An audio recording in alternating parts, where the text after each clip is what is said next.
Now, this morning, I'd just like to continue on with our last two messages. We shared last Sunday about God's purpose and in pruning us, right? So, how many of you remember our two messages? I hope that has somehow touched our hearts and have led us to understand more of what God is doing in our lives. Sir Rex, gamitan ba ni? Dili na.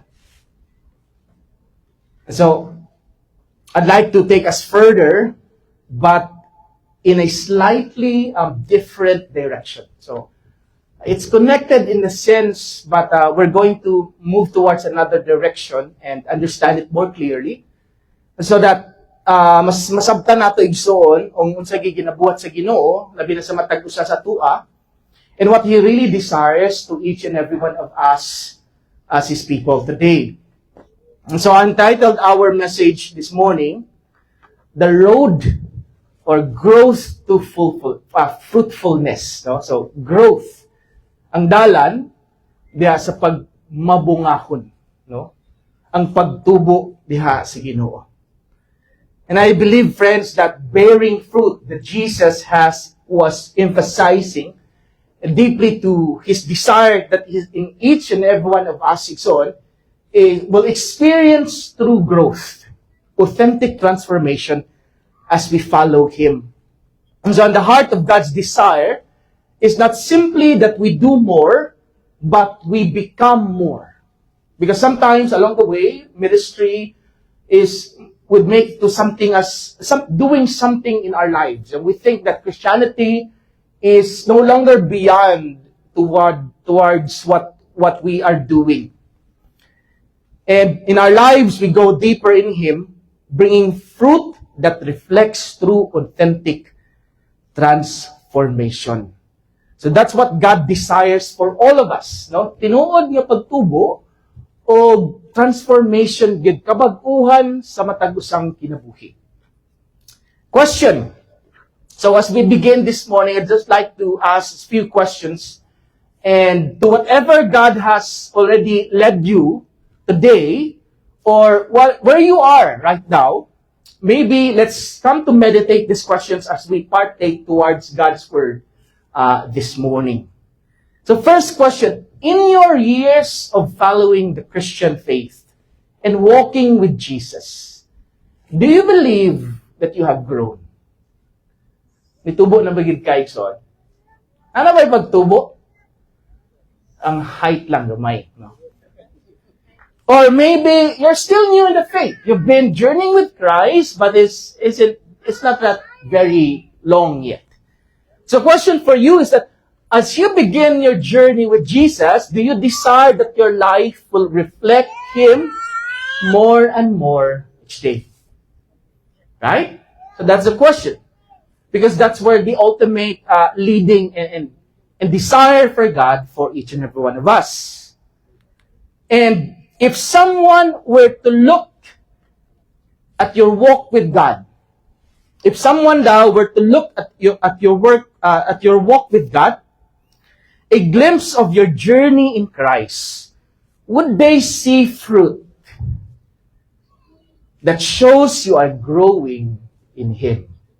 Amen? Makita ba, kung naay tao at ipatanaw, makitaan ba yun, nga naagi pagtubo, naagi prutas, naagi bunga, sa imong lakaw diha uban sa Dios. Amen? So, let's try to meditate on those questions as we partake on God's Word this morning.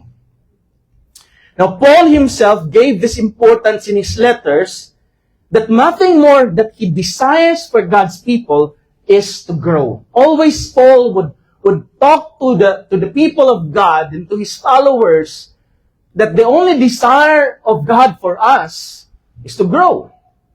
In Ephesians chapter 4, verse 13 to 15, it says, all of us are to be one in the faith and in knowing the Son of God.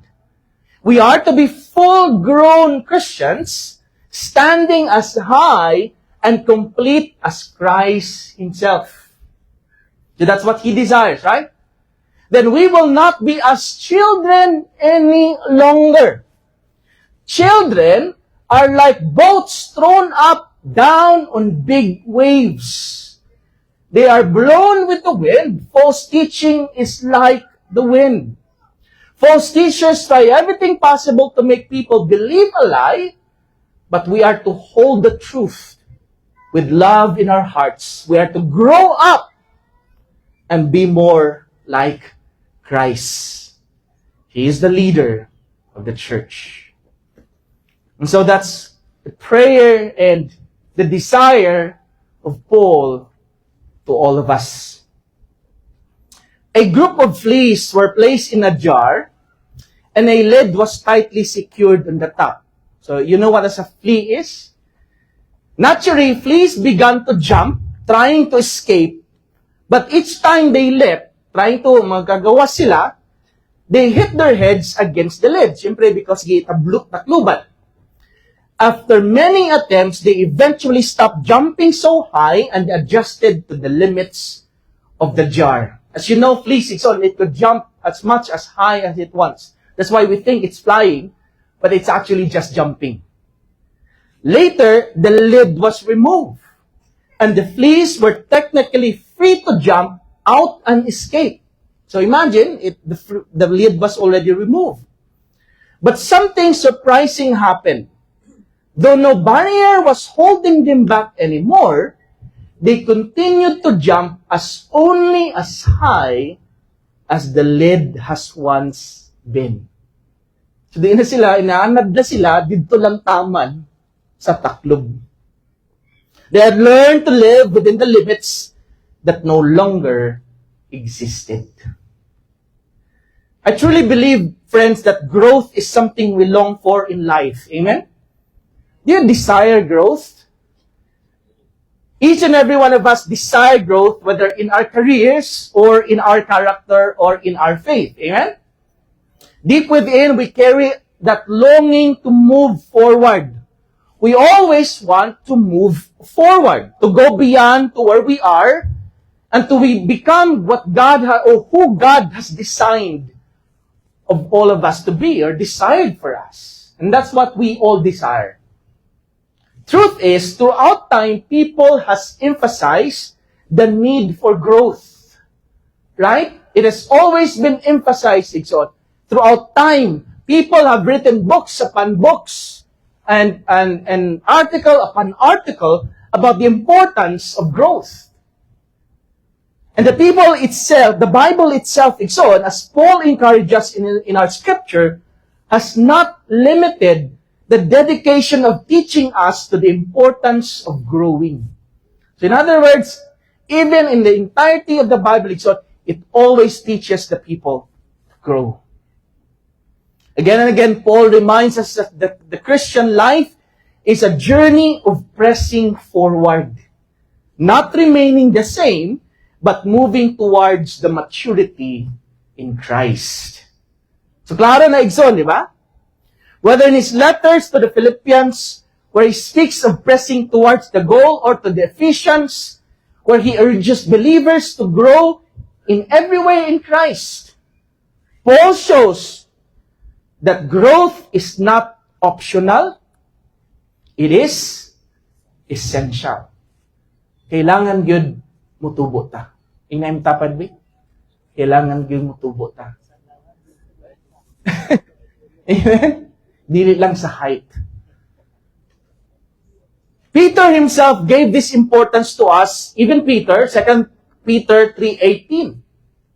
Right? So it's not here, sorry. But grow spiritually mature in the grace and knowledge of our Lord and Savior, Jesus Christ. To Him be glory, honor, and majesty, splendor, both now and the day of eternity. And somehow, Leonard Sweet in his book, he said this: you cannot follow Jesus and stay where you are, or remain the same person you are. Amen? It is impossible to follow the Lord and remain the same person as you are today. Following denotes movement. Leaving where you were and always finding yourself in a new location to the place where Jesus wants you to be. Isn't that what we've shared last few Sundays? The Lord will always bring us to the places where we are uncomfortable, to the places where we feel pain, to the places where we are pruned, so that we would understand more of what He desired to us, of who we are to be. The life of faith is in the life of following. Ang pagsunod sa Diyos. Ang paglakaw uban sa Ginoo, igsoon. Kung asa man ta dalon sa Ginoo, and that's what faith is.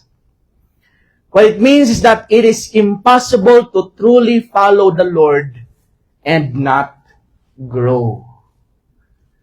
Amen ba na? When Christ calls us to Himself, He does not leave us to where we are. He transforms us in every single way. And that's why I think it's safe to say what Paul has already pointed for us, that if we are still behaving like children, kung mura gyapon bata ang imuhang kinaiya, igsoon. Wapo pa na kung bata pa, di ba? Cute. Pero tiguang na gani, o nagsige gyapon murag bata, murag remaining immature in life and easily swayed by the lies of the enemy, the deception of false teachings, and voices outside of Christ, then it is safe to say that we have not fully matured in our character and faith in the Lord Jesus Christ. These things become the very lid that limits our growth and our lives. Right? And that's why in 1 Corinthians, Paul again reminded the believers who somehow have stopped growing in the Lord, di ba? Magiundang na ilang pagtubo. As if somehow along the way, the road, they have drifted apart. In 1 Corinthians 3, 1 to 3, it says, "Dear brothers, I have been talking to you as though you were still like babies in the Christian faith, who are not following the Lord, but your own desires. I cannot talk to you as I would healthy Christians who are filled with the Spirit. And that's why you'll never understand the things of God, because we remain to be as children. Kung nang dalo na gayta sa dapit sa Ginoo, sa butang nga lahom na ganigson, which we would not be able to understand the pain, the rejection, the struggles, and the hardships of life. Because we remain to be babies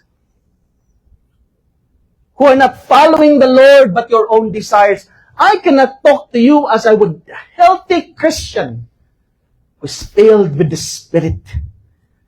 I have to feed you again with milk and not solid food, because you cannot digest anything stronger.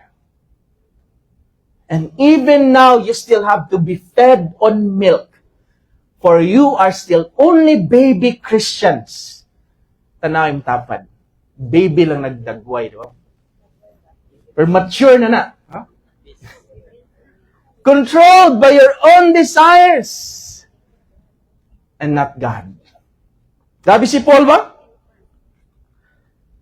And he said this, why? Because this is what he saw in the church.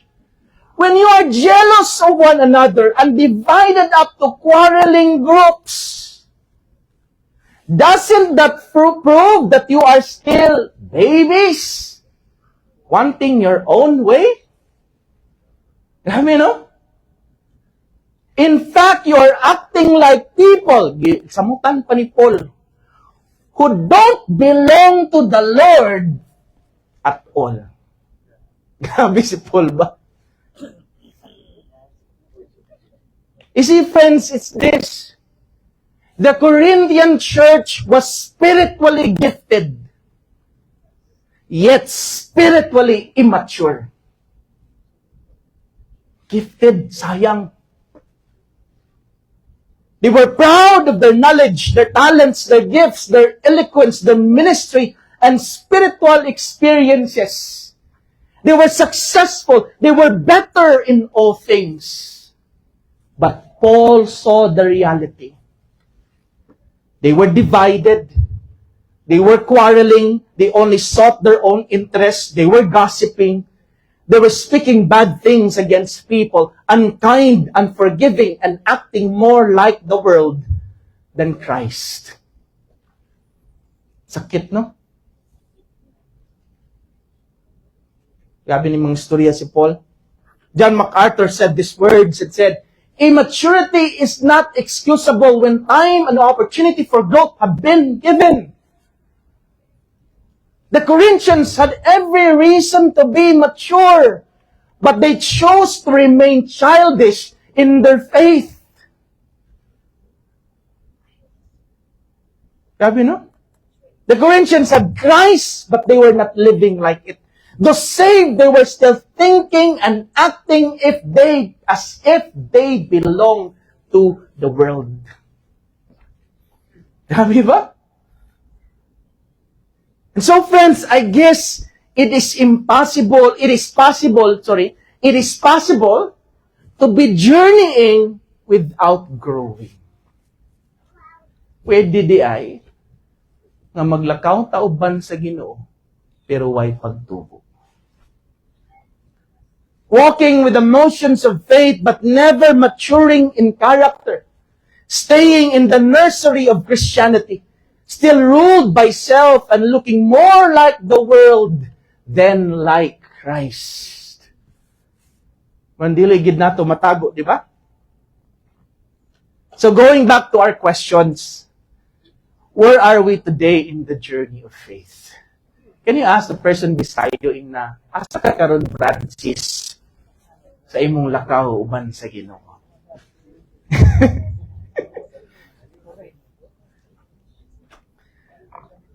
So I think what we need the most is, and what God is speaking to us this morning, tell the person beside you these words. It's time to grow up. Kuha na lang ni Sabit. Siguro kasampod mo. I love Praise Old Church. Alright. So, again, can we tell the person beside us? Inat, kusga. It's time. Again, hinay pa. I love Bristol Church. It's time to grow up.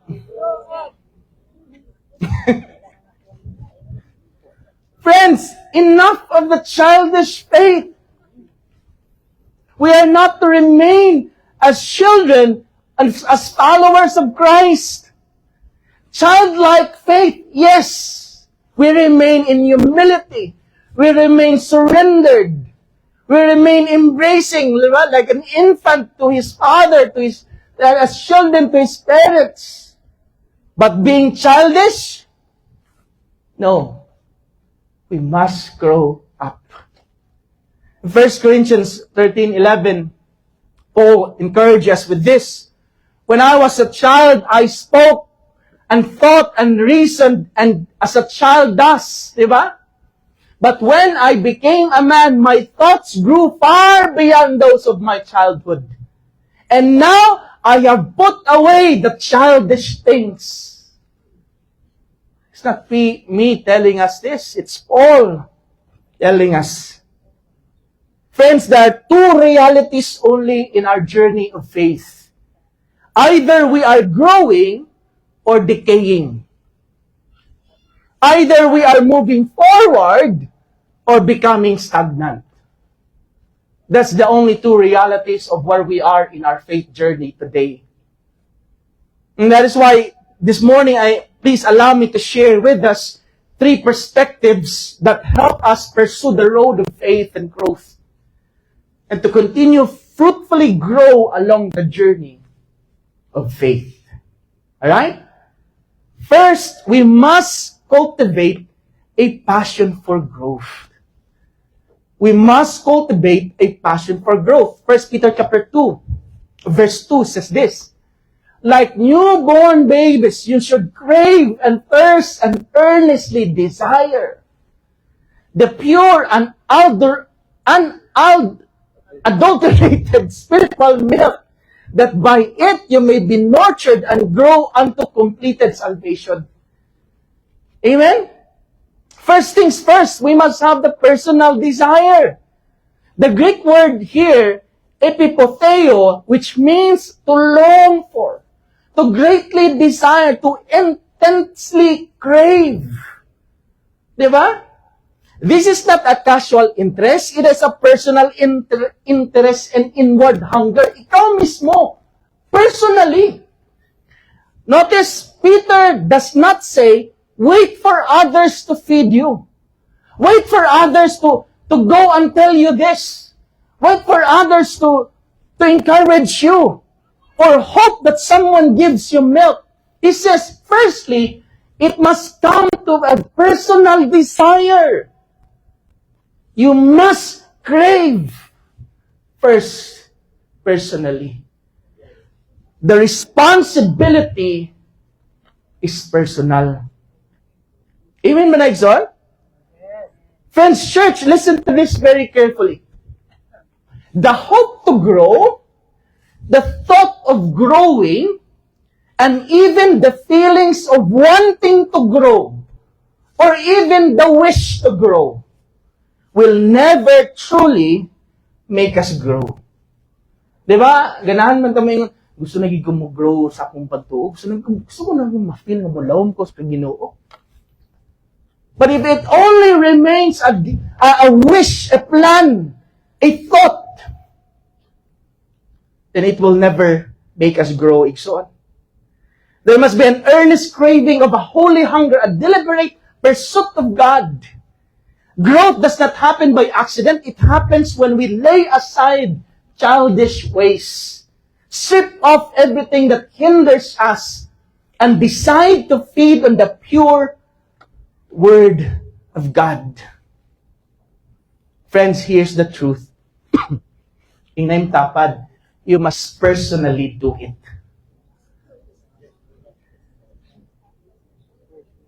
Inaim pikas tapad, no one else can grow for you.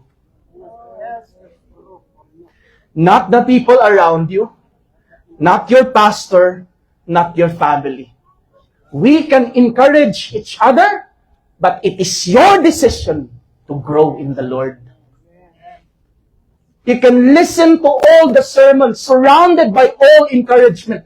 Be the best in the spiritual environment. Everything is already, muna ingon ni Paul, ni John MacArthur, it is no longer excusable. Nasabtan natin, son? You have given all the opportunity to grow. You're in a spiritual environment, but unless you take action, unless you drink the milk of the Word and apply it, there will be no growth in us. Growth is personal. It requires decision, your discipline, and your daily obedience. Others can inspire you. Others can teach you and pray for you.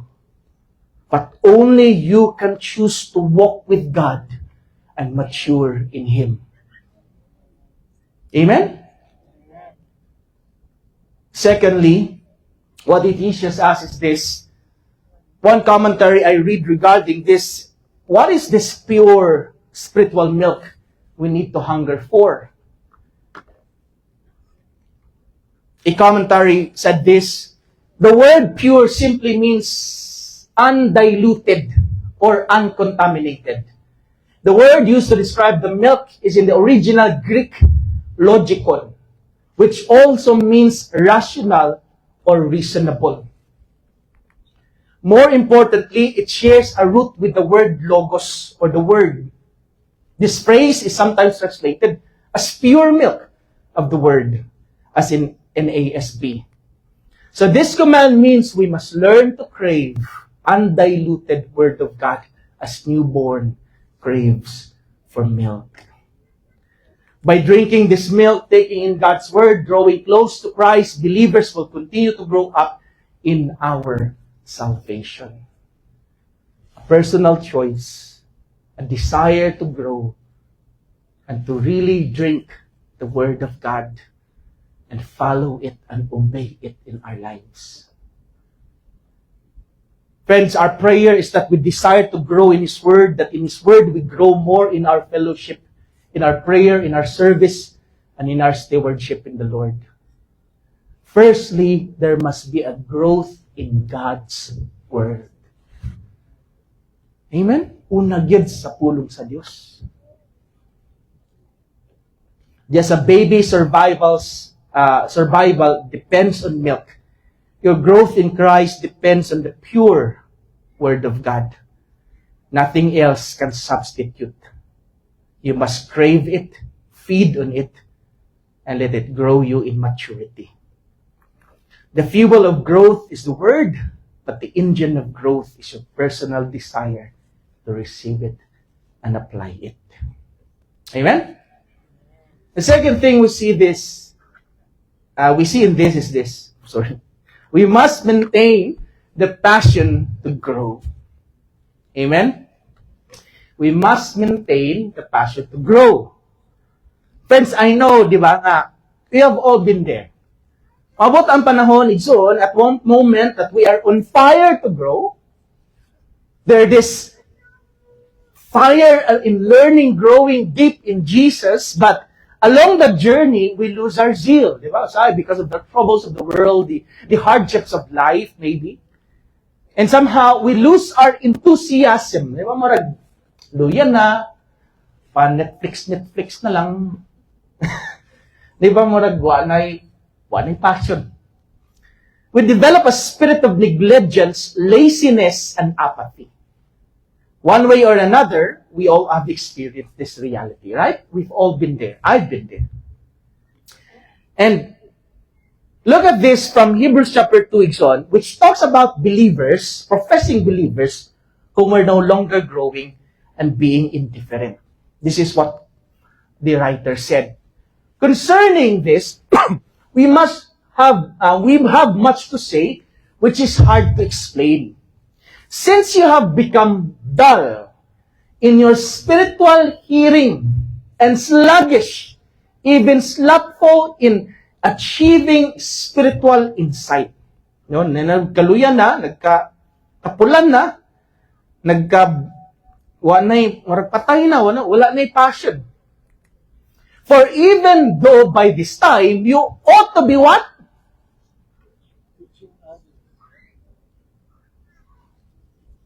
Teaching others. You actually need someone to teach you over again. The very first principle of God's Word, you have come to need milk, not solid food. For everyone who continues to feed on milk, obviously, is inexperienced and unskilled in the doctrine of righteousness, of conformity to the divine will and purpose and thought and action. Grabe to. For he is mere infant. Ang sahingon ni sa writer, not able to talk yet.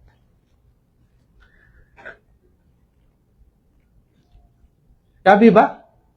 Ang pasabot dani nga dapat tutudlo na ta. Kabalo na tang mutudlo sa uba. Pero hangtod karon sige lang gyapon kitang tudluan. Asapta nato ni Igson? Friends, let me ask you this. You see, the reason why is this. Are we becoming lazy when it becomes to God's Word? Tapulan na ta. To prayer, to fellowship, to discipleship, and to worship. We become dull in the things of God. And that's why we begin to become babies once again. We have forgotten that we are to grow in the Lord. Is this the reason why you're so tired when it comes to the things of God? Another reality for us, Igsoon, is that people develop a spiritual maturity but begins to stagnate. You know what stagnation means, right? We're satisfied thinking no more growth is needed. Hindi naman kung tubo. Kaso, kabalo naman ko, anak. Diba? Kabalo naman tatanan, anak. Kanang one asin course of sa mga Christology, kabalo na taan na, oy. As A.W. Tozer said, complacency is a deadly foe of spiritual growth. Friends, it's this. When we become satisfied with where we are spiritually, we stop hungering for the presence of God. Pag feeling ni mong okay na kay Lord, di nagig kang gutomon sa butang sa Diyos. Remember, John Piper said, we have nibbled so much at the table of the world that we have no longer satisfaction and desire and hunger for the things of God. Busog naman tas kalibutan. Busog na mong ta sa mga butang nga napulihan na ang Diyos. Complacency deceives us into thinking that we are safe while we are actually sliding away. As for me as Pastor Igsoon, I've come to realize this, that we've always have this tendency to stay in our comfort zone. Amen? We attend church, yet our minds, our hearts are so far away. Diba? Karon ang atong unahuna, dugay ba kayo mahuman ni pastor, gusto na kumadto sa Jollibee. Joke lang. No? Like mga church. We attend church, but our minds, our hearts are say these words. Diba? I just want to hear a simple message. Bugat na kayo na pastor. I find the sermon too heavy today. It's too difficult for me. Nothing really fits with me. Have you ever been there, Igsoon? Di ba nga marag, gusto lang nato, sayon lang, pastor. Di ba? Kaya sige naman pangigo si pastor eh. I like what Oswald Chambers said, commented on this. He said, many of us do not continue to grow spiritually because we prefer to choose on the basis of our rights. Grabe, no? Of we think what we deserve. That's why we can no longer take what's being led by God to us. Because everything we want is to fit into our own desire and into our own emotion. Gusto na to fitted lang dali, pastor. Gawas sa gusto na ko, ayaw na, kay bugat na. Nasabda na to. Or what seems fair to us. That is why there is no longer desire to the deep things of God, which God wants you to grow, which God wants for you to experience more than you are going through today, more than the miracles that you've been through. There is more unimaginable things God can do over your life. But God can't lead you there. Because we prefer things that are easy and simple. Rather than submitting to God's wisdom and His perfect will. We keep choosing our way. We slowly become spiritually dull, our hearts less responsive, and our sensitivity to spirit fades. Diba? That's why when you come to worship, there's nothing there. When you sing a song or you sing a praise of God, there's nothing in here anymore. Friends, if you're there, I want to encourage you with this. In Hebrews chapter 6, verse 1, it says, let us stop going over the same old ground again and again. Tubo na ta. Always teaching those first lessons about Christ. Let us go on instead to the other things and become mature in our understanding as strong Christians ought to be. The praise "let us go on" is an invitation to lean into God's Spirit, to seek maturity in our thinking, in our character, our perception, our attitudes, and our decisions. Isabta nato ni Igsoon, we continue to the same ground of our emotions, the things that we felt secure within us, comfortable to our hearts and to where we are, that we no longer gani. Muna yung nasabta ni Igsoon. Mao nang dili ta makalingkawas sa unsay gusto ging itudlo sa Dios nga mas labaw pa o laom pa sa imong habalan, is because didto ra gid kataman sa imong emosyon. Didto ra gid tataman sa unsay unsa atong gusto. Di ta makagawas. We're always on that lid instead of jumping very high. In simpler terms, this passage is telling us, stop circling around the basics. We shouldn't stay in spiritual childhood forever. We're called to grow in Christ-like maturity. Like Paul, we are encouraged to do the same. Remember in Philippians 3? I do not mean to say I am perfect. Sabi si Paul, no? I haven't learned all I should even yet. And when he read his titles, di ba? I am a student of Gamaliel. I am the Pharisee of all Pharisees. But he said this, I keep working toward the day when I will finally save me, for and wants me to be. That's why I like that song. For many times already, we talk about legacy. That we somehow, what are the things that we must leave behind? And are we a legacy to the people around us? But I heard the song from Casting Crowns. I don't know if you saw in my page. Is that I don't care about legacy anymore. I don't care if people remember me. Only Jesus. Sabi, no? Wala ko yung pakialam, may numduman mo kus tao. Basta may numduman sa tao, when they think of me, they think of the Lord. And I think that's our goal. It is not of the things we have achieved. It is not the things that we have. It is not the things that we can do. But when they see us, when they remember us, will they remember Jesus? Will they see Jesus? Grabe, no?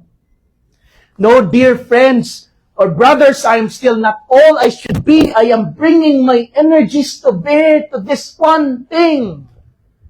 He said, forgetting the past and looking forward to what lies ahead.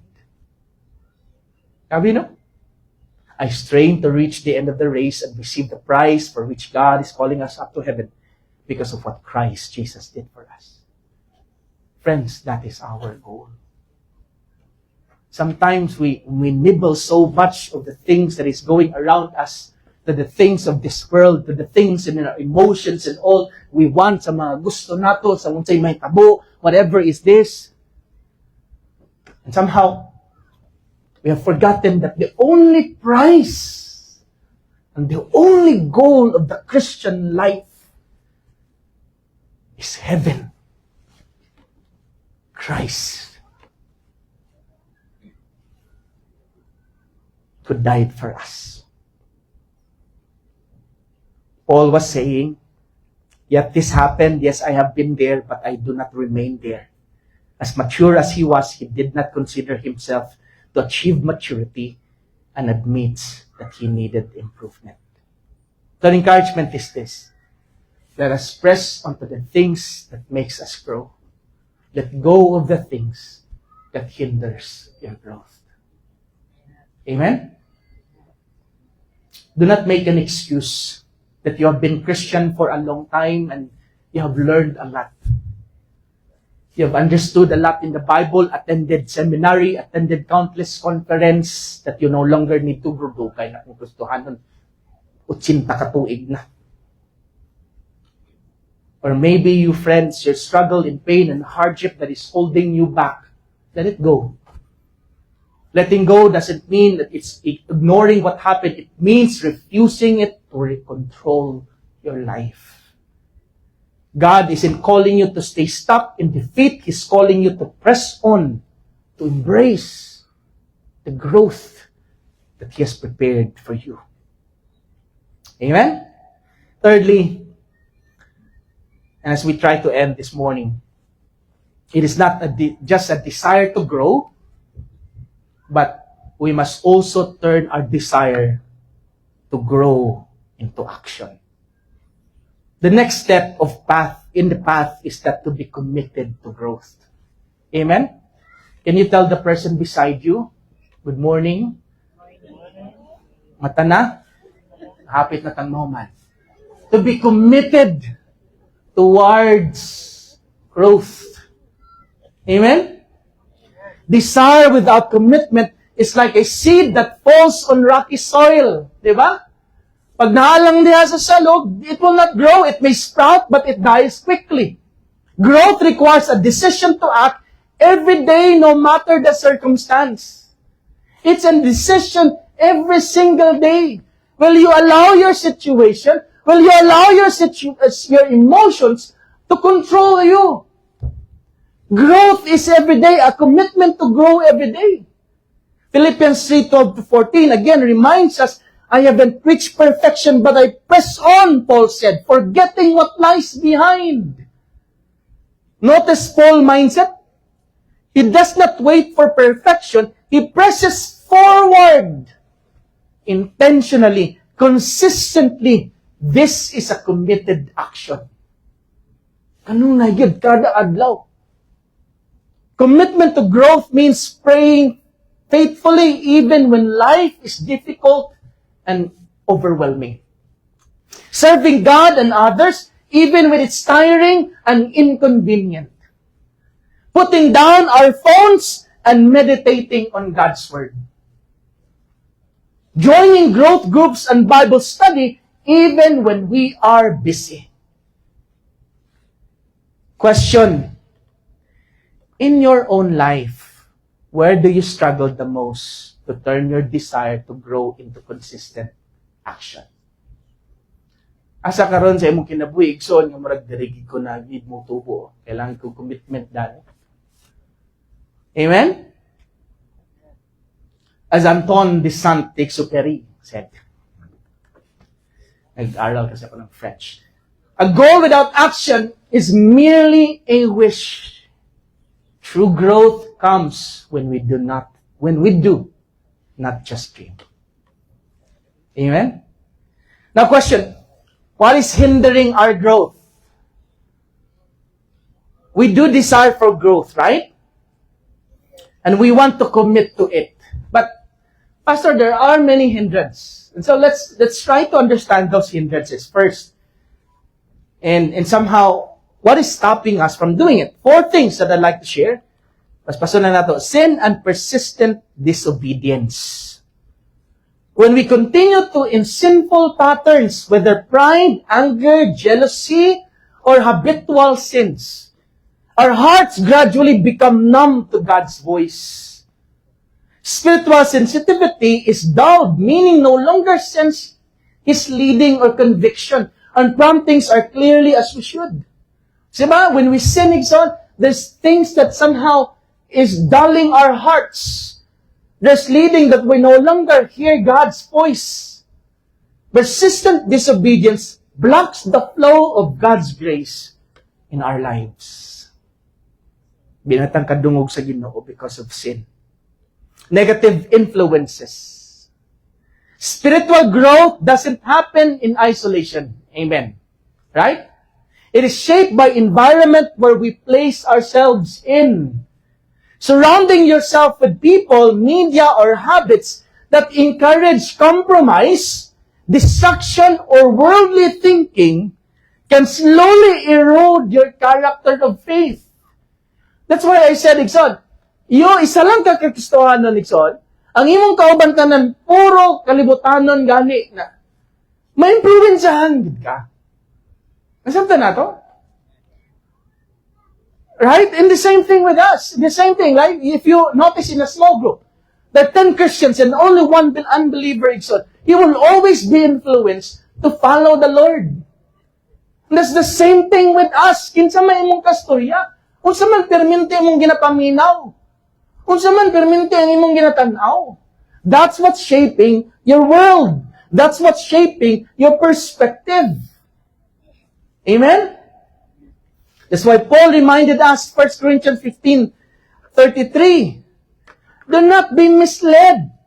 Bad company, what? Corrupts good character.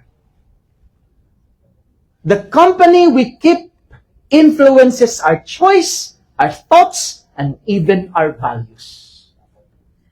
In practice, if your friends consistently discourage godly living or glorify sinful desires, your heart is more likely confirmed to their patterns.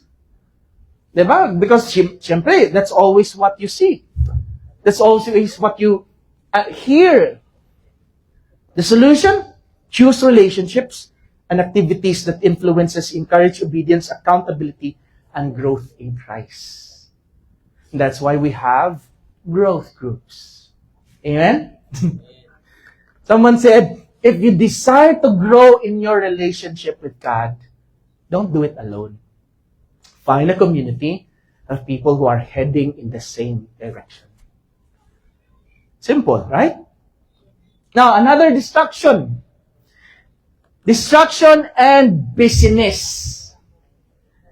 One of the biggest obstacles of spiritual growth is being consumed with temporary concerns of life. I'm not saying that it's bad or we don't work anymore. That's not what we're saying. Or work or social obligations, entertainment, or even good things that becomes distractions. When our attention is scattered, it's hard to hear God, obey His guidance, and grow in faith. In practice, busyness can make us reactive rather than reflective. Always doing, but rarely connecting with God. You see, distractions may feel urgent, but only what is aligned with God's priorities produces lasting spiritual fruit. You see, all of the things that we have, our work, our businesses, the things that we do in life are good. Opportunities we have. But the question is it leading you more to God or to more concerns of life? Diba? Have you ever been there, right? We've all been there. We've distracted so many things, even to our own emotions, to our own personal choice. And some have led us to no longer hear from God. Unang usay, pag paminaw na itong Ginoo, marag di nataganan sa advice ni Lord. Right? John Mark Comer said this. Corrie ten Boom once said that if the devil can't make you sin, he'll make you busy. Sabi ba? There's a truth in that. Why? Both sin and busyness have the same exact effect. They cut off your connection to God, to other people, and even to your own soul. Sabi ba? And did you know that this could also happen in ministry? Remember the reminder of who's been with us, with Pastor Sani, longer. I've always remember this, and this is what my mother always reminds me. Be careful that you are busy with the kingdom, no longer with the king. Can we repeat that? Be careful, no longer with the king. That's why when we do ministry, it's just Monday. We're here Sunday after Sunday, week after week, but there is no more connection to God. Kung pagkanta nato, patay na. Pag-worship nato, layo na. Before we know it, we're already burned out. We're already angry at everybody. Diba? We're already tired. Already lost and don't know what to do anymore. The problem is not our situation. The problem is our time with God. Ano ilaing problema igsoon? Nasabtan na to? The solution is to focus once again. To make time for prayer. To make time for the Word of God. To make time for worship, for reflection. Let our hearts and minds be aligned once again in God's Word and His presence. Oswald Chamber commented on this. Many people today are pouring their lives out and working for Jesus Christ, but are not really walking with Him. After being set apart through sanctification, we should discipline our lives spiritually to maintain the intimate oneness. As I've always said in ministry, friends, achievements and goals, naman na pirmi. Ang ministry will never be gone. Bisag wala na tayo. It will always be there. The things we do, the things that we want to achieve, it's already given. But your relationship with God, remember, Jesus said, you will always have the poor with you. But but I will not be here with you. Ang ministry na permanente. But our intimacy in our time with God, that's the most important thing in life. Amen, Manaigson? Lastly, as we end, we'll end with this. And how do we know if we have already grown? Right? So that's a question. What's the most visible sign of our growth? Sa ako pangingon, even in the churches that Paul mentioned and talked about, there's always visible sign. That's why dili matago sa mga taga-Corinthians. They were spiritually gifted, but they were spiritually immature. So how do we know? In connection with our message for the last 2 Sundays, as we understand it, friends, what the heart produces cannot be faked. Amen? From the abundance of the heart, the mouth speaks. So from the abundance of the heart, we take our actions. So I got this illustration. I don't know, maybe you've seen this already in Facebook. In the Gospel Network video. In Matthew chapter 7, verse 16 was somehow the verse that they showed. You will know them by their fruits. You will know them by their fruits. Sabi no? Prutas na igyapon. Originally, when Jesus said this, you will know them by their fruit. He was warning about false teachers because there were so many false teachers during that time. And there will be many who will be coming. But how do we know if they're false teachers? Those actions reveal the corruption of their message. In other words, by their fruits. Because they could speak well, but in their character is mostly the visible sign of Christ. So, but this principle speaks to our own hearts as well. The fruit we bear, our attitudes, our actions, our words, our choices, reflects what is truly growing inside of us. Amen, Manayson? Di na ito matago, right? It will always reflect what is inside of our hearts. In other words, fruitfulness is both mirror and evidence of our spiritual growth. If our hearts are aligned with God, our lives naturally display love, peace, and patience, and joy. Amen ba na? The fruits of the Holy Spirit. And all reflects of the Spirit. If our fruit is lacking, it is an invitation, maybe today, to examine our hearts and allow God to cultivate the true growth. Right?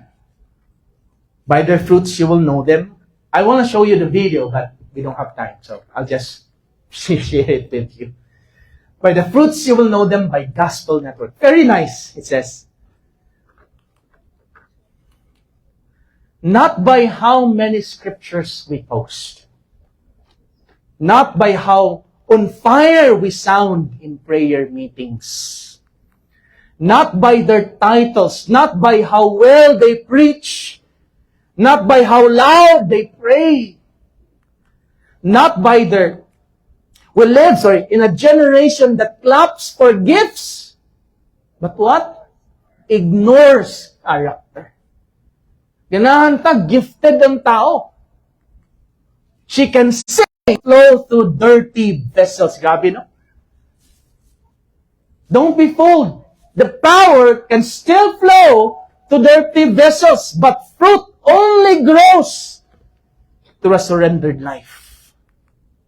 You can serve in the church, but still be bitter. You can sing in the choir, but still curse under your breath. You can preach and still not know Him. You can lay your hands on the sick and still have hatred in your heart. You can speak in tongues all you want and still speak death over others. Remember, Samson was gifted but lacked discipline. Saul was chosen but had no intimacy. Judas walked with Jesus and still betrayed Him. Fruits show up on how you treat the person who hurt you. Fruits show up on the text you don't send or the gossip you don't spread. Fruits show up on the apology you make even when you are right.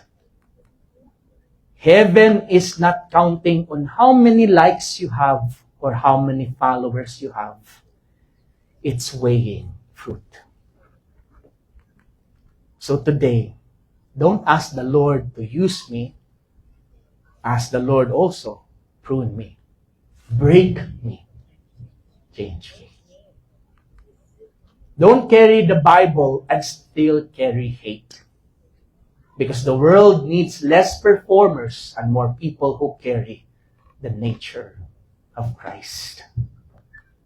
By their fruits, not gifts, you shall know them. Amen? Grabe, no? So friends, again, where are we today when it comes to our growth? Are we still growing? Are we still in line with God's will and plan and desire? Are we still allowing Him to work in our lives?